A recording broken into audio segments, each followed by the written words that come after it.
Welcome to Unstoppable Stories That Move. I'm your host, Sally Hed Dahlquist.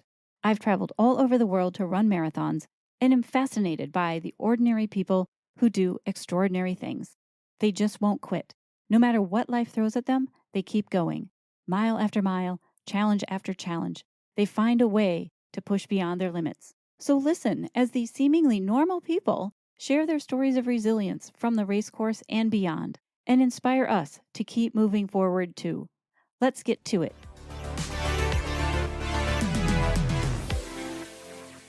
So hi, everyone. I'm Sally Hed Dahlquist, zooming in from Afton, Minnesota. So thanks for tuning in today. I'm here with the unstoppable Charlotte Corriher. Yay! Hi. Hi, Charlotte. Charlotte is a mega marathoner who has run over 300 marathons, along with mini ultras, at least 30 100-milers, all while dressing up wearing a costume. So her Instagram is the Marathon Costume Chick. Hi, Sally. I am in Wilmington, North Carolina. I live on the coast. So immediately you're going to know that any races that I do, if they have hills, then I'm in trouble. I've been trying to do hill workouts too. Oh. I need to, I've been getting slower. So I really need to start doing more sprints and hill workouts. Oh. Same here. Last time we talked in Wilmington, you said that you finally joined a gym. I did. 300 marathons, you finally joined a gym. I think that's hilarious. And it's been going pretty good. I've been going twice a week, so I've been very happy with it. I can't tell that it's helped my running any, but it makes me feel like I'm at least trying. What's your favorite workout? What's your... Well, the gym that I go to, they have scheduled classes, and that's all they have. They don't have, weights or anything like that. So it's just organized workouts, which is what I need. You can't just open a door and say, here's the equipment, go work out, because I'd be like, I just don't understand everything. And I just don't have that kind of discipline. So, they'll have upper 50-minute classes, and it's right around the corner. So it's so convenient. I can run there and run back. And they have 50-minute, classes. It's upper body one day, lower body, which I tend to ignore because I figure my legs get enough workout.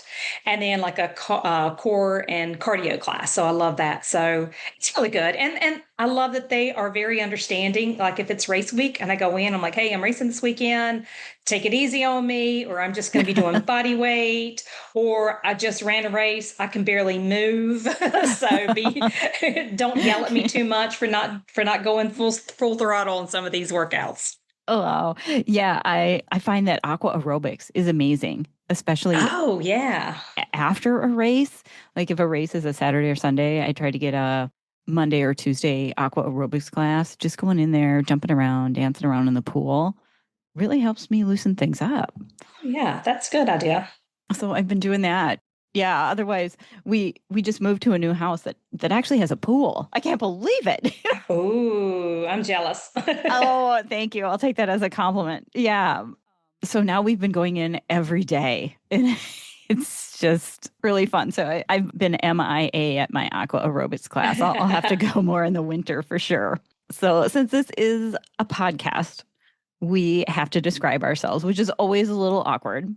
So I'm Sally, your host, and Charlotte and I are actually quite similar. We're both these white Caucasian ladies. Charlotte has nice, fluffy blonde hair, but my blonde hair is a little more brown. I finally got one gray hair this summer. Oh, I'm lucky in that aspect, but I've always been a very natural blonde, and especially living at the beach in the summertime, you're out, you got the salt air and salt water. It would always get really blonder in the summertime, and I loved it. Yeah, doesn't do that anymore. So I'm having to pay somebody to keep me to be a blonde. Well, and we're both in good shape, obviously running a lot and going to aerobics and swim classes, but not super skinny like Olympic runners. Yeah. I always say round is a shape. If people looked at us, they wouldn't look and go, oh, you're obviously some kind of athlete. I just think we look normal. Yeah.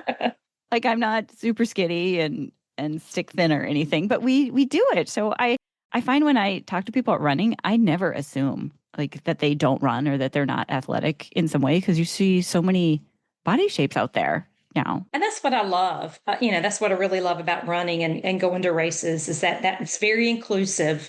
And you do see some Hmm. people, and you do have that thought in your mind when you're being passed by somebody who may be a little bit more heavier set than you. You're like, Yeah, man, they're killing it. I love I that they've know. embraced that. No matter what body shape, size, type, age, gender, anything, people still get out there and do it. Yeah, and mostly for me, it's kind of these older people.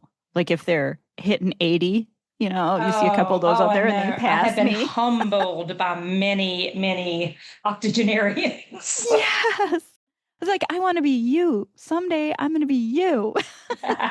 One way we're slightly different is we are both Americans, but kind of from opposite ends. I have a northern accent from almost Canadian from Minnesota. And Charlotte, you have that southern accent from North Carolina. I do. I've got that southern drawl, and when you mention it, of course, it's going to come out even more now. And that's fine. You sound so cute.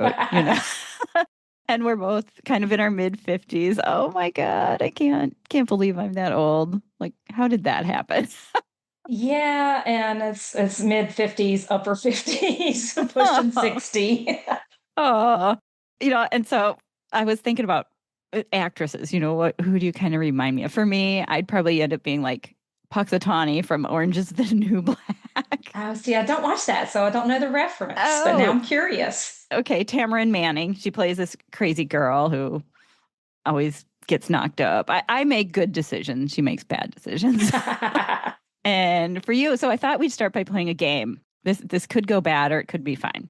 So since you like to dress up, the marathon costume chick, I thought of a couple of actresses that you remind me of. Oh, this is going to be interesting. I picked out a few, and then you can, and the one that I think is my favorite, and you can pick out your favorite and see if we match. All right. And my disclaimer is that this is really meant to be in good fun, but two of them might be a little too racy or offensive. Oh no, nothing scares me. Okay. So one actress you remind me of is a blonde version of Gillian Anderson. Oh, okay. Yeah. Scully from the X-Files. She was in a redhead there. Yeah. That's a good one. Yeah. I And a never lot of, watched that, but I definitely know who you're talking to. Yeah, I love Gillian Anderson. yeah. Yeah. I would watch a bunch of episodes here and there. It was always pretty cool. You also remind me of an athletic and sober version of the comedian Jennifer Coolidge. Stifler's Oh, mom in that's American funny. Yeah. Pie. But now she's kind of morphed into America's sweetheart, a little bit more Oh, respectable. yeah. She's definitely got a lot of good roles that she's been playing. So I Uh-huh. love her. Yeah. And you may not know this next one is Bridget Marquardt, who was the smart Playboy bunny from The Girls Next Door. Oh, I haven't seen that, but One of yeah, you. that's fine. Yeah, sure. I'm a Playboy bunny. Yeah. I know we all need a little more bunny here and there, right? Yes. Okay, and then two more. Patricia Arquette. Okay. She is the actress who played the Yeah. psychic on the TV show Medium. Her sister is Rosanna Arquette, Hmm. and her brother David was married to Courtney Cox. Yes, yes. And lastly is Hilary Duff, who played Oh, Lizzie okay. McGuire. Yeah. Yeah, and she's on this Netflix series now called Younger, where this divorced woman in her 40s poses as a 20-something younger woman to get a job at a publishing company. Chaos ensues. I like it. So now that people can kind of visualize this, which one are you comfortable with? What do you think? I kind of like the Jennifer Coolidge. I think she's a little bit more bigger boned than me, a little probably Yes. taller. Uh-huh. Yeah, so I love her personality. I love her personality. I'm so glad you picked her because I was like, I don't know. She was really boozy and floozy in American Pie. Oh no. Didn't like that. But yeah, it's kind of tossed up between her and Hilary Duff. So I went with Hilary Duff because she was more respectable. Yeah. Oh no. So let's talk a little bit about how we met. I'm so glad you were able to talk today. We first met back in Wilmington, North Carolina, in February 2025. And that was because of Ton, my marathon friend from Virginia, that I actually interviewed him last week. Did you know Ton beforehand? No, that was the first time I had met him as well. Oh, okay. Yeah, because had been bugging me about running in Wilmington at the end of February 2025 to cheer on our friend Christelle. She was going to run her 300th marathon. So I talked to the race director, Tom, and he was insisting that her name was Charlotte. And eventually, Tom and I figured out that you and Christelle were actually two separate women who were both running your 300th marathon. We're like, what? What is the chance both of that? the exact same age, both blondes, both from North Carolina. So I can understand the confusion. Yeah. Yeah. And I kept telling him, well, Christelle is French. She has a French accent. And Tom says, well, no, Charlotte definitely has a Southern accent. She's from Wilmington. I'm like, okay, these people, they gotta be different, right?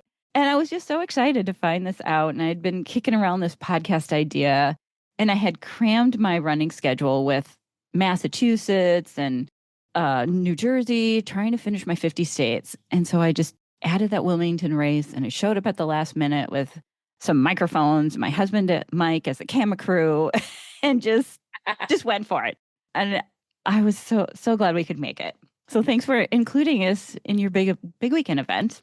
Oh, of course. So tell us about you and Christelle. I mean, like, you were both running. You had to know each other. What was that story? Yeah, and we kind of really planned it this way. So she and I, as I said, we're the same age. We're both blondes. We're about the same height. We're usually about the same speed, but that girl she's been whipping it in shape lately. So she's gotten so fast. So I can't keep up with her. But normally we're about the same pace. So we've run so many races together. I think she did a PR in Berlin in 2024. Yeah, and she just had, I don't want to spill her news, but she just BQ'd.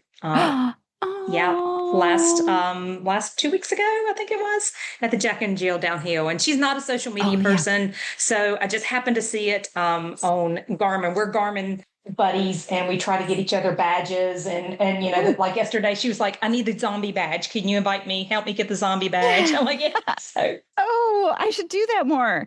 I'm on Garmin too, but I don't do it a lot. Yeah, it's fun. I do a lot on Strava. Okay, yeah. I'm going to make myself a little note. I want to be Garmin friends too. And that's how I happened to see it. She's, like I said, she's very that's about the only social media she has is Strava and Garmin. So we've known each other for years. I don't think either one of us could figure out how long we've known each other, and we've kind of paralleled as far as the trajectory from trying to do the 50 states, trying to do, get to 100 marathons, get to 200 marathons, dipping our toes in that ultra world. And we actually kind of had coordinated, both of us had big plans for our 200th marathon, and they were going to be right about the same time. And it was the spring of 2020. So all of our races were getting canceled. So I'm like, okay, well, this one got canceled, but now I get to do my 200th at the Keys 100. And she had her plan for France or the Paris Marathon, and, it kept on getting pushed back. So we ended up, being a month apart. We hadn't really planned it to be the same race anyway, but I was able to be there for her 200th at Merrill's Mile in Georgia. And then the next month she was there for my 200th down or upstate South Carolina. Yeah. So, of course, we're getting, a little bit closer to 300, and we're, kind of tracking each other where each other is.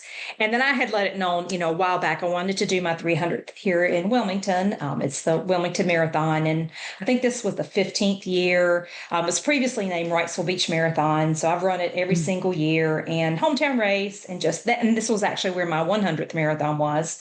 So I was so excited about, planning that. And so we were talking, and she's making plans so she could be here, and she was hoping to be here, just depending on her schedule. And then we started talking. She's like, well, technically my 300th is going to be at the Nutcracker 12-hour in Irwin, North Carolina. But I say official because that will be by her count. But of course, as you know, we were both in multiple national clubs and international clubs, the 50 States Club and the Marathon Maniacs. And some of them have specific rules about what actually counts as a marathon. So for she and I, we both know if you run 26.2, if it's an official race, we count it. So Me too. hit, yeah. And that's what I was aiming for Wilmington. But then when she went back and, both of our goals were to get on what's called the mega marathon list, which is a list of people nationally and internationally. It's all the people that have submitted that they've run 300 or more marathons. And it's a pretty small group, as far as the numbers. So 1,250 people worldwide are on the world mega list, having run more than 300 marathons. And there's about 176 people in the USA who have done it as of December 2024. It's the last time they updated it. So I'm probably doing a misnomer by calling people who have run 100 or more marathons a mega marathoner when, the list is called the mega for the 300. Yeah.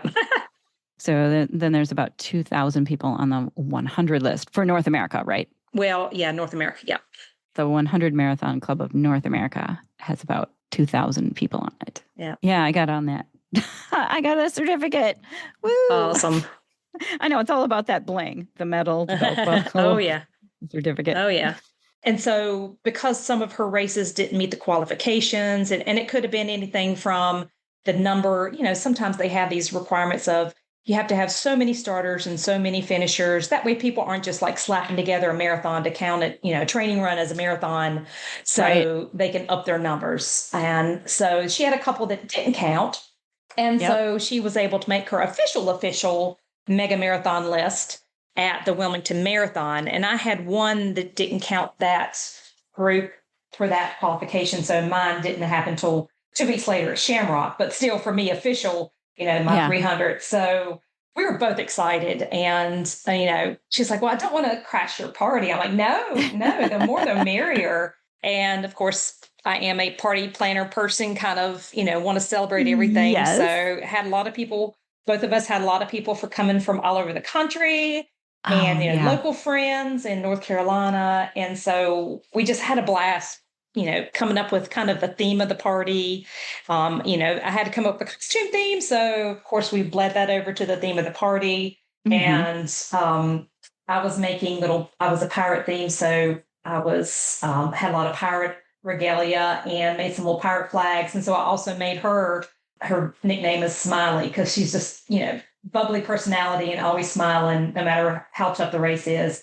I made her some smiley face flags to wear and to share with all of her friends as well. Yeah, I got one of those. I still have it. I'm hanging it in my office here. It's so awesome. It was such a fun weekend. I mean, a bunch of other people I know showed up, like Pascal and JC and June. Oh, and yeah. You had the carbo load dinner the night before, and afterwards you had the party at the yacht club. And Tom, the race director, he had special bundt cakes and champagne for you at the finish line of the marathon. No, that was so sweet.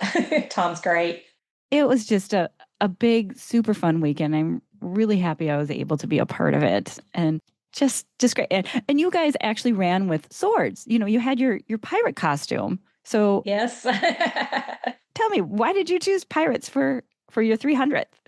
Well, being on the coast, the Cape Fear coast, it's known as this whole little coastal area is known as the graveyard of the Atlantic, from here, really? all the way up towards Hatteras, just because of the shipwrecks of, Blackbeards and all the pirates that have plundered our coast back in the 1800s, 1900, early 1800s. And it's kind of we're known for our pirate history in this area. So it was kind of a very easy and fun, exciting theme to do. I've always been obsessed with pirates. And I'm like, oh, this is perfect, and it's just this easy way for somebody else. I wanted all my friends to participate and dress up as little or as much as possible. So yeah, you said that, a lot of people had pirate costumes. Some people just had, a sword or I made some logo t-shirts for my friends that had a pirate, anybody that wanted a simple shirt. So it's just an easy way for everybody to be able to participate and join me in on the costuming. Yeah. And I'm glad you made those little smiley patches for everybody because I just put one of those on my shorts. Yeah. I only had like 2 weeks notice, so I didn't quite have enough time to come up with something good, but that would have been fun. I've been wearing a foam hat, a little crown thing of the Statue of Liberty. And Oh, especially for yeah. international races, people can really pick you out wearing that. You are the costume. Are you wearing a costume right now?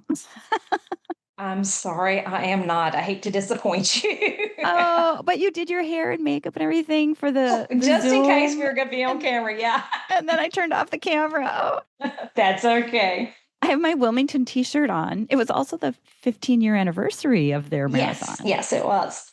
I can sew. I'll kind of make some costumes myself. Can you sew? Do you make these costumes? How do you get them? I could do minimal sewing, stitching up something. My mom is seamstress kind of by trade. She does, these really fancy window dressings and treatments, the kind you see in Southern Living magazine. So Yeah. she's amazing about what she can help make for me. Sometimes it's just, Amazon is my best friend. It's Yes. just so much easier, when I need Yes. something, I can, it could be here in 2 days. If it doesn't fit, I can send it back.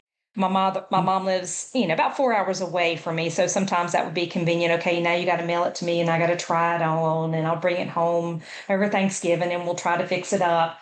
And a lot of times it's kind of a combination of both where I'll order something on Amazon. We'll take, like, for example, when I did the Disney World marathons earlier this year and did the dopey races, and I Hmm. wanted to be dopey, but I wanted everything to be in sequins and sprinkles. So we actually bought a I'm dopey sorry. coat, You broke up a little bit. So you said you wanted to dress as dopey, but dopey mhm, you wanted in it. sequins. Oh, In in sequins, sequin. Oh yes, my yes. gosh, So you it's wanted. sparkly dopey. Oh, I love that. And all of my costumes for that week were, I was Pluto in sparkles and Chip and Dale in sparkles. And, just because it's pressure doing a race at Disney because a lot of people dress up, but Yeah. you only do it like a couple times a year. That's okay. But when you're doing, three races a month and got to come up with three different costumes, you kind of keep it simple sometimes. Anyway, so we bought a dopey outfit and tore it apart just so she would have the pattern Yep. to remake it in the sequin material. Oh, when I ran Grandma's Marathon in June 2025, and you always overhear fun conversations with people, and the girls behind me had some fun, sparkly makeup on, and I heard one of them say, "I know it's hard, but the glitter will get us through." Oh, I love Like, that. I love that. The glitter will get us through. I'm like, I needed to hear that right about now too. I don't have That any is cute. glitter on, but I'm a little sparkly with my sweat. I'm glistening. The glisten will get me through. So what inspired you to start wearing all these different costumes? It was actually at I think it was about my third or fourth marathon was the Shamrock Marathon. It was 2007, so it's been quite some time. And before we were going, I had a friend that I had done a lot of reining and done a lot of training with. And she's like, oh, let's get green shirts, for Shamrock Marathon. I'm like, okay, cool. So we got green shirts and then we went to Party City and found these cute little leprechaun hats, that were on a headband. And then I told my mom about it. She's like, oh, well, let me make you some little fun skirts. So she made us Snowballed. little skirts. Yeah, and they actually she made it with goo pockets. So, we could put goos in Oh, our pockets. And then what really sent it over the top was what we call the booties. So they're shoe covers and they were green, sparkly, and curly toed like a little leprechaun.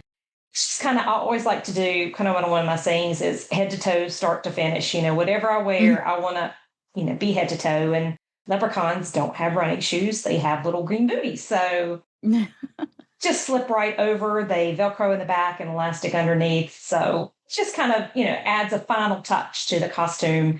So she made those and it just made the race so much more fun. Now a lot of people at Shamrock do dress up and a lot of green and a lot of tutus and mhm. boas and feathers and things like that.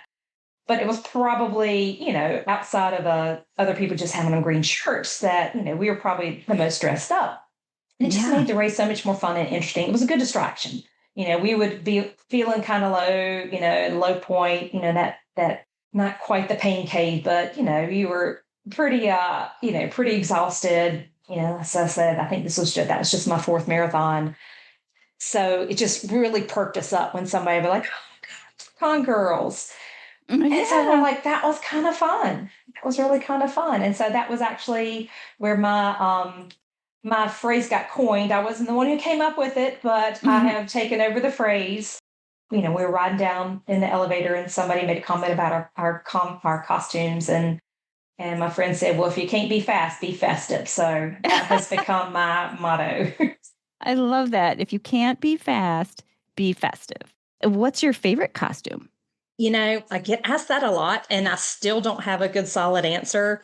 So I'll Hmm. give top three or five, top Yeah. either three or five, because there's just so many that are. And if I do specifically a bigger race, or it's not big as far as numbers, but a monumental kind of thing, try to do something special. So I'd say the one I'm most famous for is my birthday cake. When I did Little Rock Marathon, I believe it was 2013. It fell on my birthday. So my mom made this amazing three-tiered birthday cake costume that involved a lot of PVC, which made going into the porta potty pretty much impossible. So Oh, oh no. luckily, nature didn't call during that race. You got to figure that out. Make sure your costume fits in the porta Yeah, potty. that I Okay. never thought about that. And the other story with that was it started off very cold that morning, so I had some like sweatpants, throwaway sweatpants on. But then when it came time to take them off, because I had this, it was almost 4 feet wide at the bottom below my knees where this PVC ring was, I couldn't get the bottom layer up and get my arms underneath to take off my sweatpants. So I was like, Terry, can you please take off my sweatpants? She's like, yes. I'm like, no, I have shorts on underneath.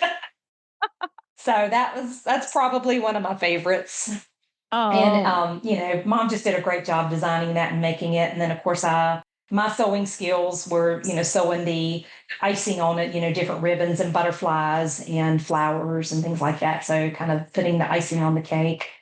And then another mm. favorite would be my salmon that I wore in Alaska. So this, a lot of times it's hard to come up with a concept, or hard to come up. You have concepts easy, pulling it together.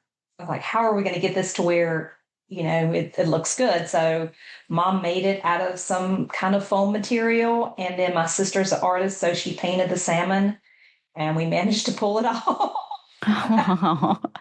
For Halloween one year, I went as the Dirt Devil vacuum cleaner. Oh, that's cute. I like that.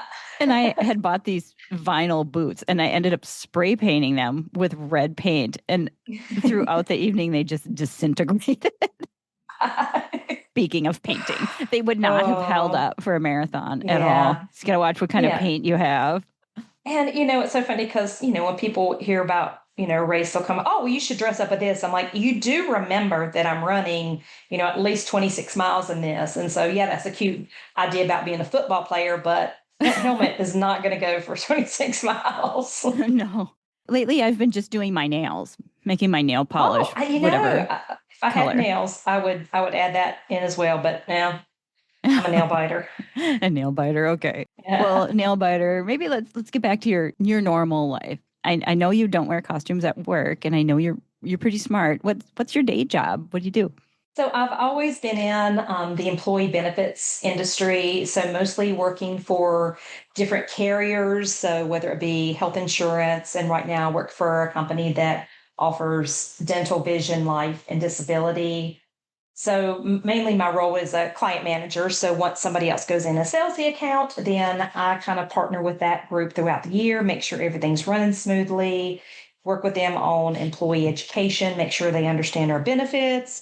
A lot of times they'll do health fairs. So we really try to promote our products and make Mm. sure people are using our products and just promote overall, good health and well-being.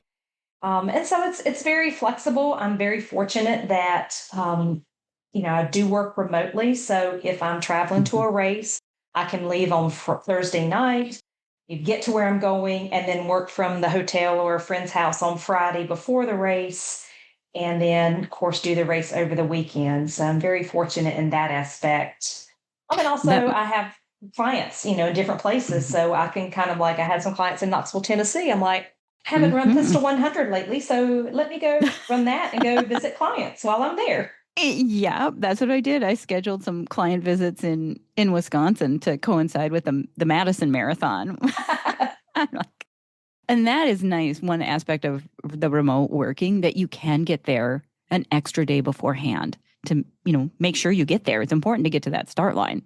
Exactly. Yeah. And I know when I got down to the last few states and all the states that I had towards the end, it was, let's see, North Dakota, South Dakota, Montana, Alaska, and then Kansas. So I refused to fly or travel the day before the race because I'm like, any Hmm. type of little hiccup in travel could just ruin the weekend, and as you know, you Hmm. invest a lot of time and money Hmm. in just booking the flights, the rental cars, the hotels, just even the entry fees.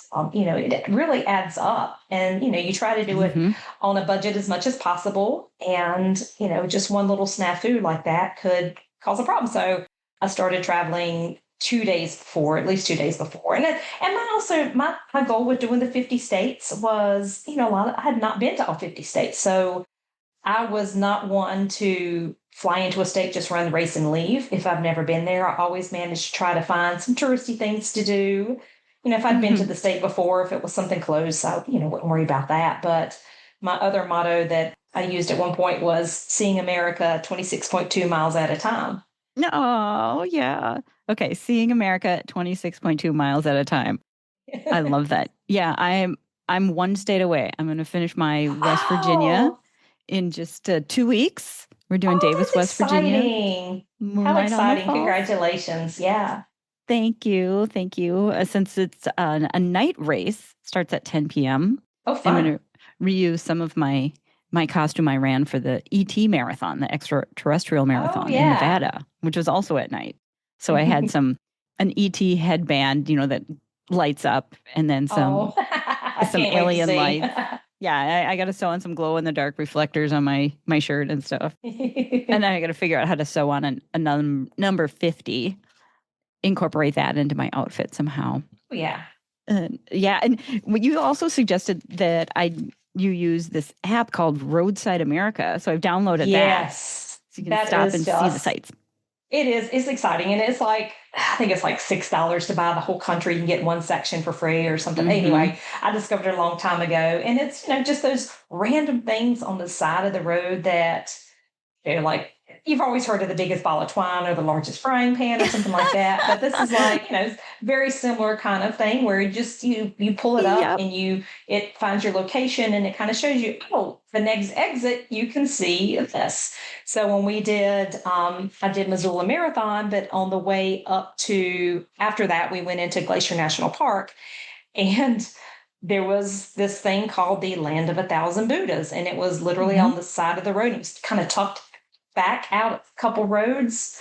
Yep. You never would have known there's not big signs, there weren't flyers, and it was just this really zen place to go and just walk amongst, hundreds and hundreds. I don't think they had gotten to 10,000 Buddhas yet, or yeah, or 1,000 Buddhas yet. I can't remember how many they have, but still, it was just really neat to go and see that. And it's just, it makes it a little bit interesting.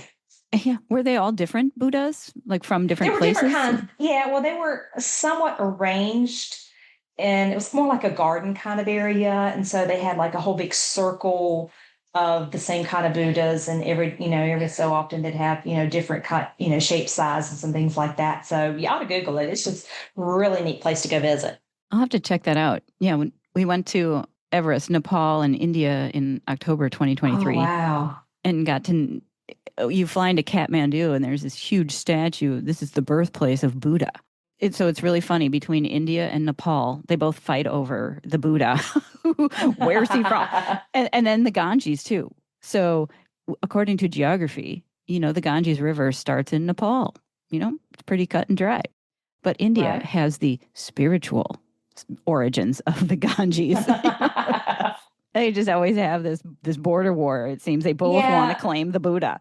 Well, that's like in North Carolina, of course, the Wright brothers, their first flight was, in Kitty Hawk or Kill Devil Hills. And, of Hmm. course, we've always used the tagline first in flight, but Ohio's like, wait a minute, they were born and raised here in Ohio. Yeah. They did all the design and the testing. Y'all just got that one day. We had them all. Okay. We've So, actually been to both places. Kitty Hawk is pretty amazing. I think that definitely deserves the landmark that it has. They have a really nice bronze replica of the plane there that is super cool. yeah. You got to start somewhere. Ohio just didn't have the right wind conditions for them to do it there. Exactly. It wouldn't have happened if they had stayed in Ohio. That's right. Takes a village. Oh, yeah, it's funny you mentioned the world's largest ball of twine. That's actually in Darwin, Minnesota, where in the area where my mom grew up. So everybody around there knew about this ball of twine. It's legendary even before it kind of hit the map. And then when Mike and we just drove home from Aspen, and we stopped at Carhenge, in Nebraska. Oh yeah, I've heard of that. Yeah, I've heard about it forever. This guy started it in like 89 in the 80s, just kind of as a memorial to his family. And it turns out it's really cool. It's all these cars propped up on ends, and it's in the middle of nowhere. But Mike wanted to drive along the Sand Hills Highway through Nebraska. And so stopping at Carhenge and then driving on that freeway was amazing. If you get a chance, go through there. I will. I'll try that out. In your normal life, understand that you're not married. You had been married for a while. No kids, just you and your pet. Yeah. What do you have for pets? I have a one-eyed cat named Jack. So he's one-eyed Jack. How old is Jack? Yeah, I think he's about, I think he's 7 or 8, maybe. I'd have to sit down there and think about what year. I think it was 2016 is when we think he was born. I adopted him. And yeah, so he's about 9 this year. That's right. Yeah, we don't have any pets. I like to play with other people's pets, because then I can play with them, but not have any responsibility. Yeah, Jack is a handful sometimes. He's a crazy cat, but I love him. Yes, I play with the neighbors' cats. So take us back to you started running in 2006. Before then, what got you started? How did you get into it? Yeah, so I started, I think it was late 2003. Had a friend, high school buddy that he was in the military, and something happened. And so I sent like a little card just to say, thanks for your service. And, and he wrote back, and just, sweet friendship, pen pals.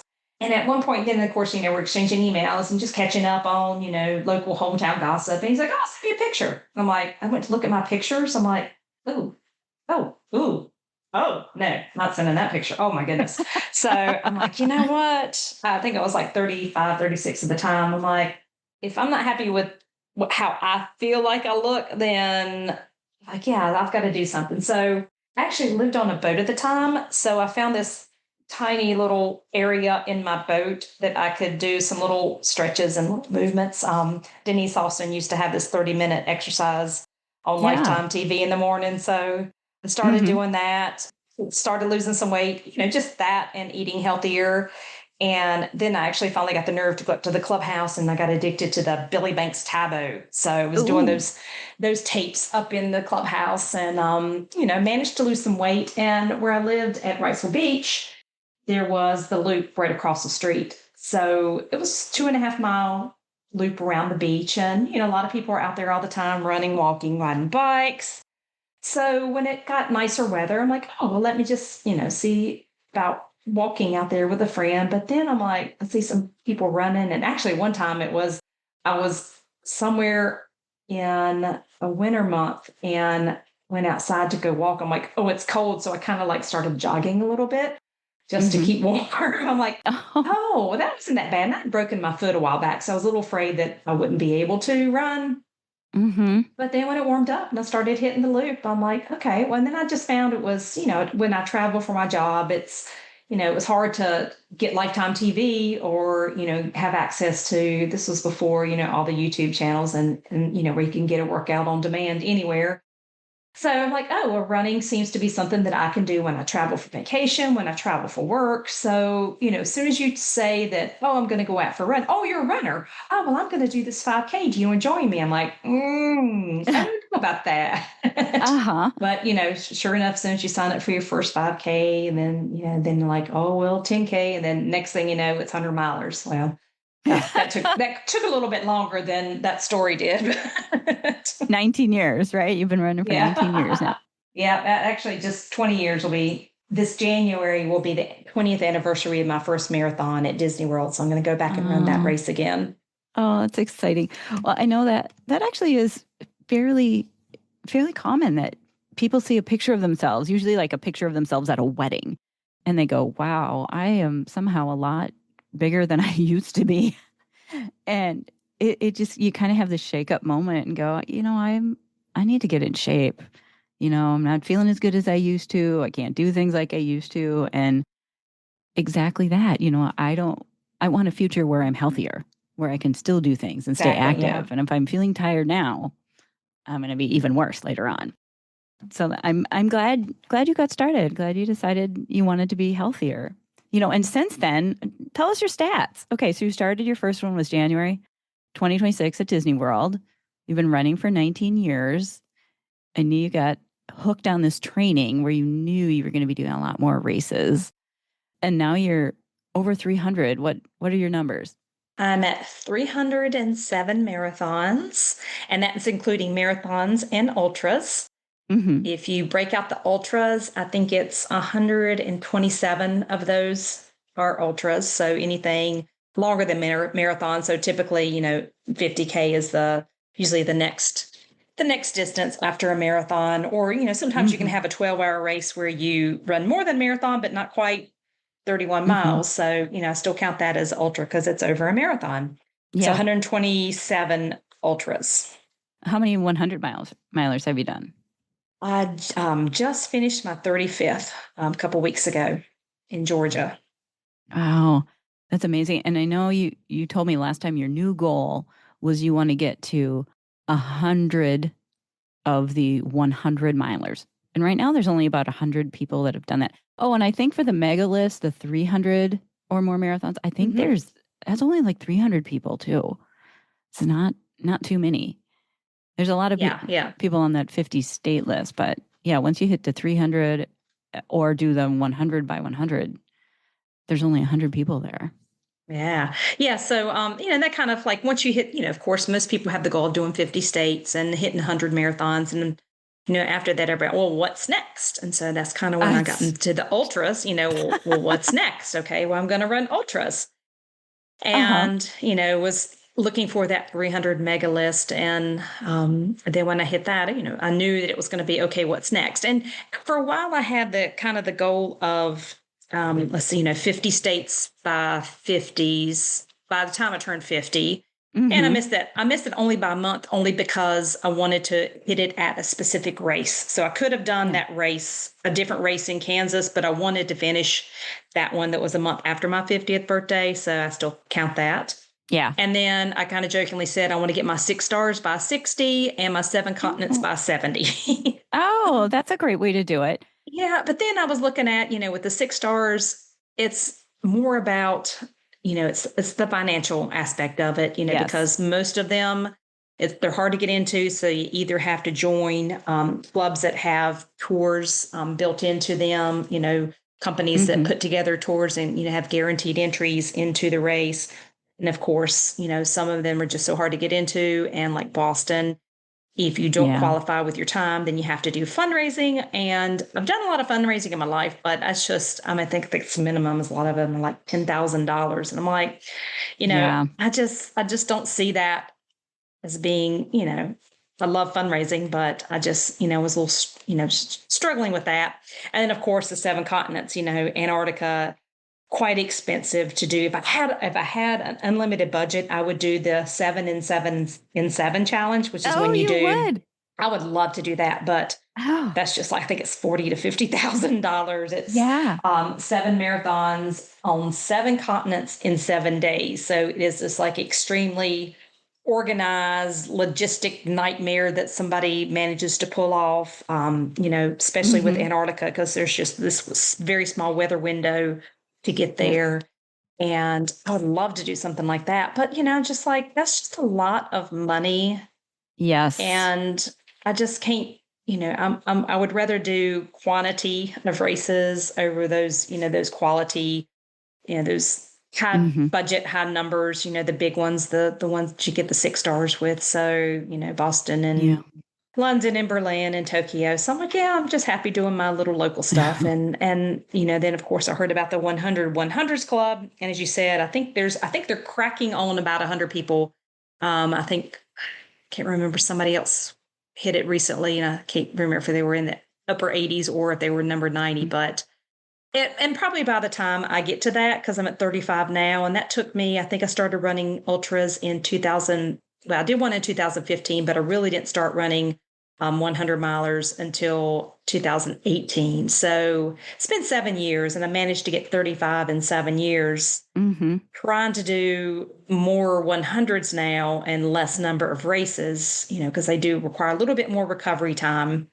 Yeah. I'm looking at the math, and I know that most of them are going to come from timed races, so 48-hour races, and that's a requirement. They have to be a 48-hour race or less. So there's some 6 days at the Dome or some other 72-hour races, 3 days at the fair, but those would not count unless you've got the 100 miles in that 48 hours. So, and 48 hours is I love that time to do a 100 miler because you get enough. You're going through 2 nights, so you get sleep. So you're not Okay. I was going just, to ask. yeah. Okay. If it's a 2 night race, I will always try to sleep at least 2 to 3 hours each night, just so you're not just killing yourself mentally and just being exhausted and hallucinating and all over the place. So Yeah. So talk about your mental game. You're pretty tough. I mean, I know you're unstoppable. What keeps you going? the shiny buckle that you get when you get 100 milers. The Yeah. bling. It is the bling. It's all about the bling. No, I mean, it's because I know I've done a 100 miler before and I've done many. I know that you are going to go through the total gamut of emotions. I know you're going to hit 50 and like, oh my goodness, I'm not, I'm just halfway there. Or, Hmm. you think 100K, that's amazing. I've still got, more than 30 miles to go. So it's really kind of, you have to know that your body can do it. So unless there's something really bad going on, like terrible weather and an injury, your body can do it, and you can do it. It's just those hard point parts where you just get in that pain cave or just get in that mental kind of block about the distance. You can get through it, and that's Hmm. the good thing about 48-hour races. Like most of them tend to be loops, anywhere from, I've done some races that were like 0.589 loop, mile Yeah. loop, so, mile loop, things like that. Yep. And so you have the convenience of, what, I've got 48 hours. If it's a thunderstorm, I don't have to be out here. I can sit in my Yeah. tent and, use this time to sleep instead of in the middle of the night. So it gives you that flexibility of, things aren't going good right now. I'm just going to sit out, or the opposite. If it's like during the middle of the day and it's just blistering hot, there's no shade. I see so many times that people just burn themselves out during the day and just get so exhausted by the time the night rolls around that, I Hmm. mean, it's just zombie death march. I mean, it's just like they're Yeah. barely moving. And so I would rather sit out an hour or two, at the hottest part of the day and be rested. And then when it gets dark, and, I mean, that's my bread and butter. I always say is that in the middle of the night, I can just put on my power songs, my good playlist, and I can get some pretty good miles under my belt at night if I've taken care of Hmm. myself during the day. Yeah. It's cooler out. It feels better. Yeah. So I'm intrigued by these 100 milers, but I'm scared. My longest is a 50K. I think I've done just one, kind of hilly, and one of the loop courses took me 8 hours. Do you have any advice? I mean, how can I jump from just a marathon to a 100 miler? What do you think I should do? There are so many amazing 24-hour races out there. Me personally, I know I could never get 100 miles in 24 hours. So I Hmm. know going into that, I'm not going to be getting a buckle. I wish I could, but not Yeah. happening for me. But it's just a great way to kind of play around with things. Like I said, play around with, am I going to try to sleep any? Am I going to, if it's bad weather, should I sit out? Should I keep going? I have time to rest and stretch. Typically in a 100-mile race or something pretty long, like every 10 miles, I'll stop for a few minutes and just do some yoga poses and some stretching. Maybe just prop my feet up for 20 minutes, at 100, Hmm. at 50K, at 50 miles, at 100K, just giving my body some rest. And I found that, taking that extra 10 minutes just really helps me keep moving. So 24-hour race is just the perfect way to dip your feet, in the deep end of the pool and just see what Hmm. can I do. And, all you have to do is technically do one lap and you're a finisher. You don't have to, do all these miles, but at least gives you the experience of, what it's going to be like to try to go further. And the other great thing is, like I said, most of these are loops Yeah. and you see people and you get to meet people Hmm. and you get to see people that you haven't seen in a while. So it's a great social aspect of it as well, because, you're spending a lot of time with people and you can learn so much from people. You see things that people do like, oh, I never thought about doing that. Or, oh, that's a smart idea. I might try that next time. So that 24-hour race is just the perfect way to, you know, try out new things. Sometimes if I'm playing around with my shoes, like if I was toying around with going up in shoe size or, just Hmm. things that you don't know if it's going to work or not, it's a great way to kind of experiment. Yes, you can try out new equipment. I was wondering if you changed shoes during those 100 milers. I heard people do that. I typically don't unless I have to. If it's working, then I don't mess with it. When I did what's called, I mentioned the 3 days at the fair. It's a 72-hour race. Hmm. And I was going for 150 miles. And so that's over 3 nights, of course. So I said, of course, I'm going to sleep 2 to 3 hours each night.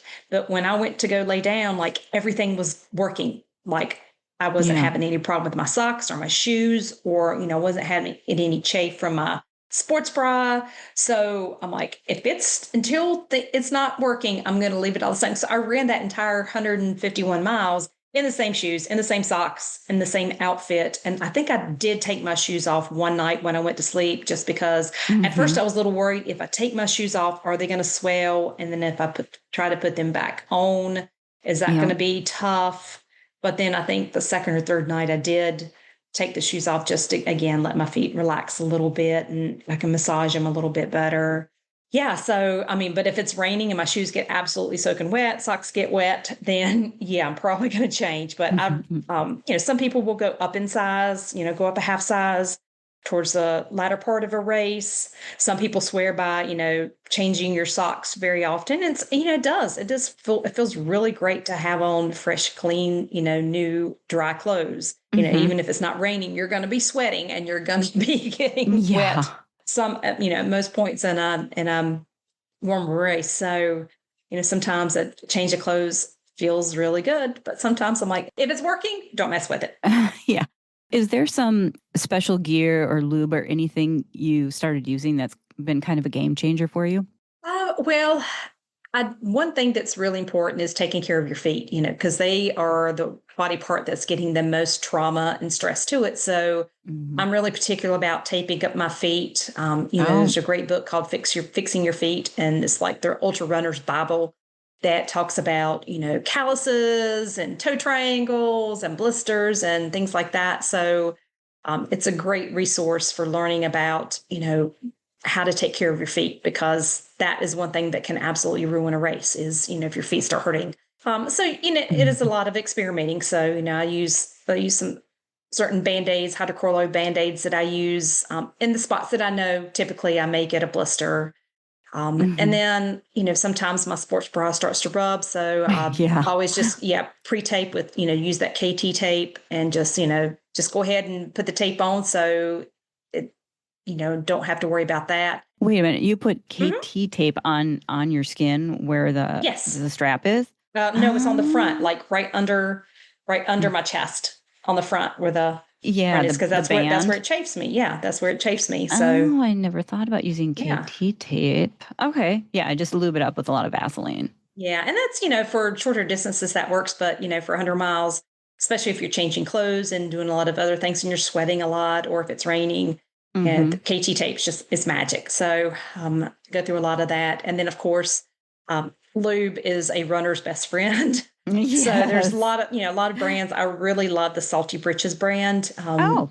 Mainly because it is kind of somewhat of a local brand to the Southeast. The inventor has a great story about how she invented it for her child who has some sensitivity issues, and how every time he would go to the beach and get sand and salt, he would just have major chafing, and he had texture Mm. issues and sensitivity issues. So, this is a great product for feet, for anywhere, that you're going to get chafe. And that, that's the main thing is when you run these longer distances, as you kind of step up, you learn where I know exactly, if it's on asphalt, then I'm going to get the blisters or the hot spots on the inside of my heels. If it's on the trail, it's going to be on the outside of my heels. So you just kind of learn these things through trial and error, and try out different products through trial and error. And a lot of times, a lot of these companies are great about having sample sizes and things like that you can try out first.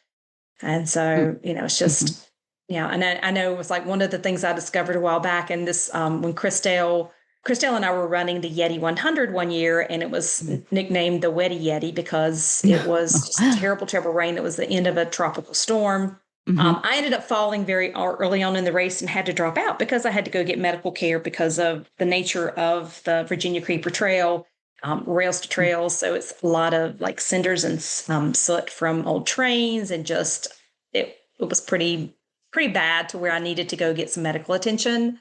And Mm-hmm. I came back, and I was helping crew some other friends and just supporting people that were still running, and feet are soaking wet, and you can only change your socks so many times, and as soon as you change them, they're going to get wet again. So I had this 2 Toms powder that like, here, let me just put this in Mm-hmm. your socks, so it kind of really helped absorb the moisture. So afterwards she's like, what was that magical powder that you had? I'm like, 2 Toms. My other friend Sandy mentioned that too. She liked the Tom's lube. It's not the Tom's toothpaste people. It's a different Yeah, Tom. yeah. And also they have, what I've kind of found recently is, they have the lube, but then they also have these wipes, kind of like a Mm-hmm. handy wipe that has Yep. lube on it. So one of the hard things is that, like, if you're doing a point to point, you can't carry your gear bag with you. You've got to be selective about what you carry. And, Yes. if you stop somewhere and have to put lube in a certain place, then you've got greasy hands. There's usually nowhere to Mm-hmm. wash your hands. So it's Yep. just come a mess. So they have these little wipettes that are really quick and easy. So you can use that, as a, helps you get to the next point where maybe you do have more lube at a drop bag. So I've just found those, and I'm like, they're very easy to carry. Salty Britches has little, sample packets that I carry during a race. But yeah, Mm-hmm. that's one of the things. Like I said, lube, chafing and blisters, they can ruin it. They can ruin a race. Your body can be doing fine, but just hit one of those spots. So you just got to really know Mm-hmm. when, and address the issue as early as possible. Yeah, that's what I always say. It's not going to get any better. You got to fix it now. Yeah. You got to face the problem. You know.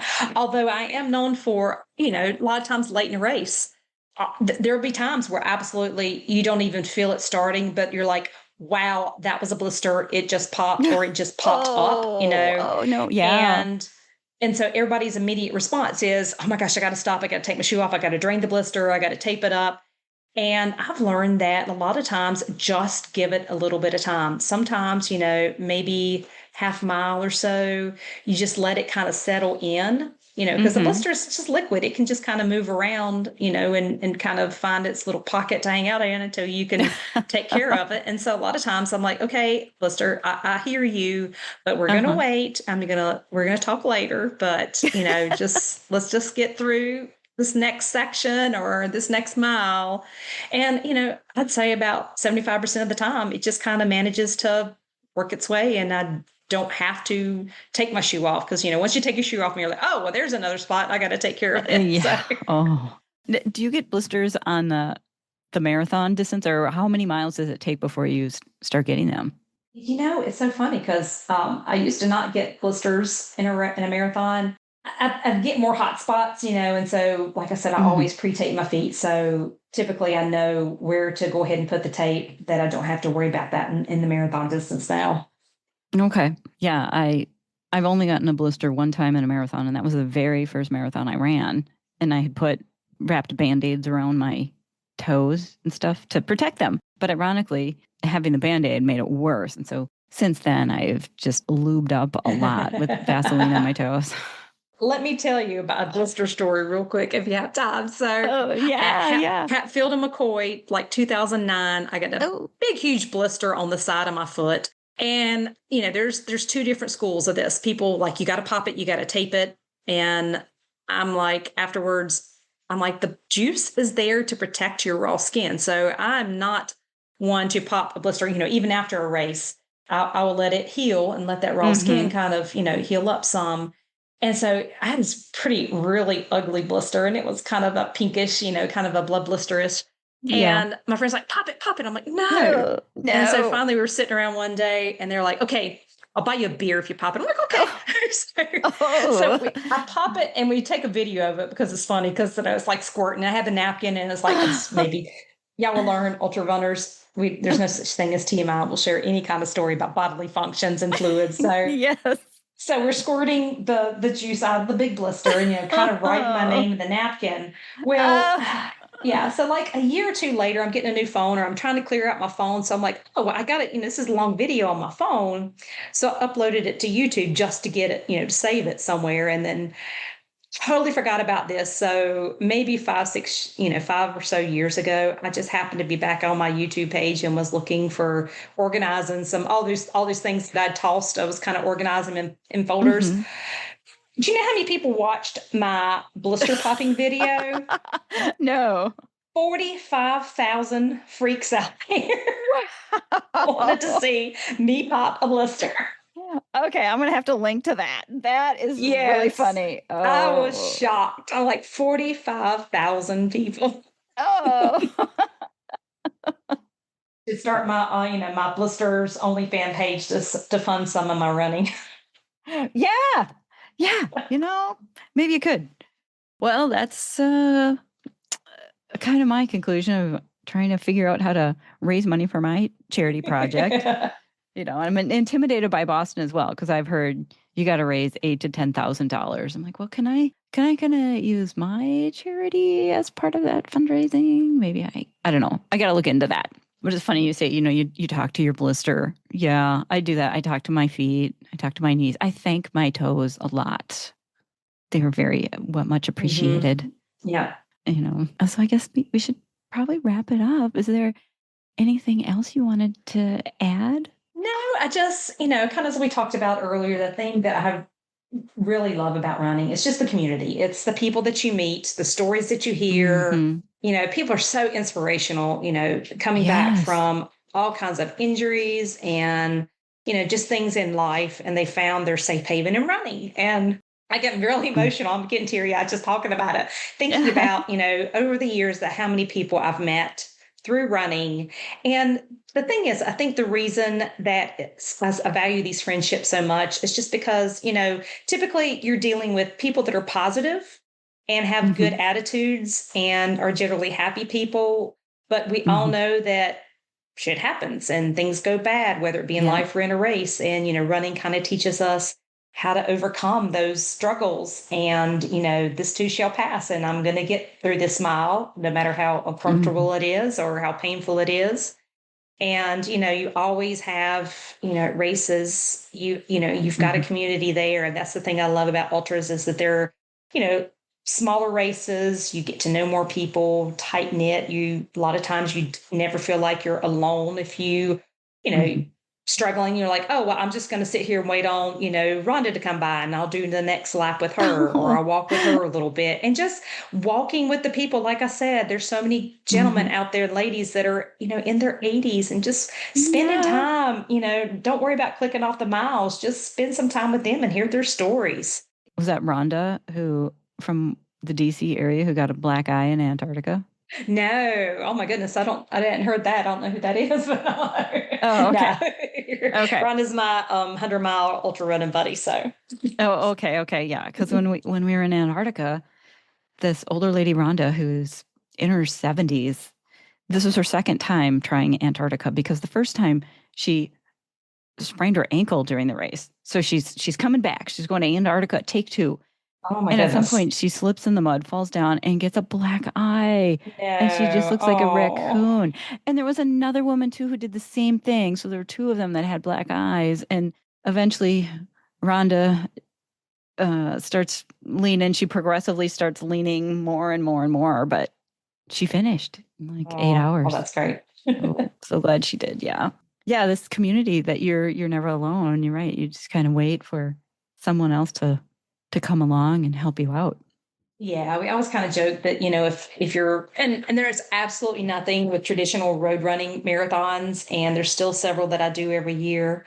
But it's just a little bit different kind of mentality. And, if you trip and fall during a road marathon, everybody else is worried if they're going to fall on top of you or trip over you, or you're going to slow down or whatever. But if Oh, you fall in an ultra, like the whole place just stops immediately. Are you okay? Oh, let me help you up. Here, let me hold this while you brush yourself off. Or do you need band-aids? Or let me go get my kit, and I'll get you patched up. So yeah. Yeah. I mean, everybody's doing it. It's hard. You have to do it yourself, but you also want to help the other people get through too.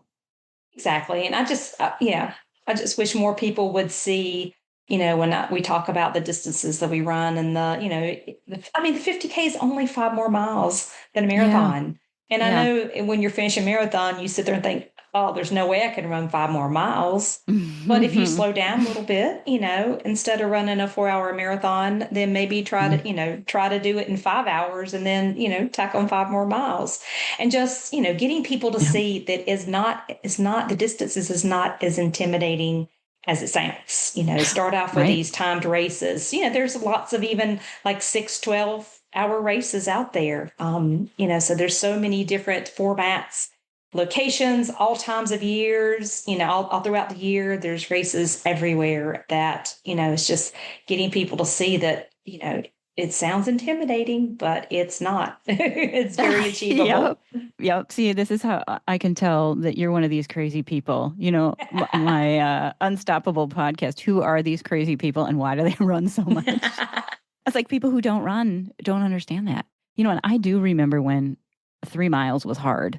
It took a long time, like you. I just kind of gradually worked up to it, and it was never really my goal to run a marathon until I had run 17 miles and got lost and went, wow, I think I could run another 9. And then I spent another year training for it. Now I slack off. Yeah, well, it's a sport that I can't believe I've ever fallen into. I was never an athlete growing up, a little bit of ice skating, but Yeah, me just too. yeah, I mean that was it. So I never thought that I would, end up being much less a runner, but 100 miler. Yeah. You are an inspiration. You're my inspiration. You make me want to try this 100 miler. Maybe I'll try like a 12-hour race or something. And I'm so glad I got to meet you at Wilmington. I want our paths to cross again. I'm sure we will. We'll make that happen. I And hope so. I hope so. and thanks for taking time out of your busy weekend in Wilmington and coming back to resume with me. You get it? Resume, Rezoom. yeah, Oh my resume. god! I made my I made up my own word. Resume. So it's been a joy getting to know you. You were just truly extraordinary. Charlotte is relentless, dedicated, committed. You don't give up when it's tough. I mean, you are above all unstoppable. So thanks. I hope you have a great rest of your day. Thank you so much. It was great talking to you, Sally. Thanks for tuning in to this episode. I hope you enjoyed listening to it and learned a few things. Well, the people that we talked about today, they don't quit, and neither should you. Whether you're running marathons, rebuilding your life, or just searching for that next spark, you are more capable than you think. If this episode hits home, share it, subscribe, leave a review. Let's build this community together of relentless people who refuse to stop moving forward. And if you want to do something even bigger, support the mission. We're raising $1 million for medical research, and your support makes a difference. Check out our website at unstoppablestoriesthatmove.com. I'm Sally Hed Dahlquist. Until next time, keep running, keep pushing, and never stop proving to yourself what's possible.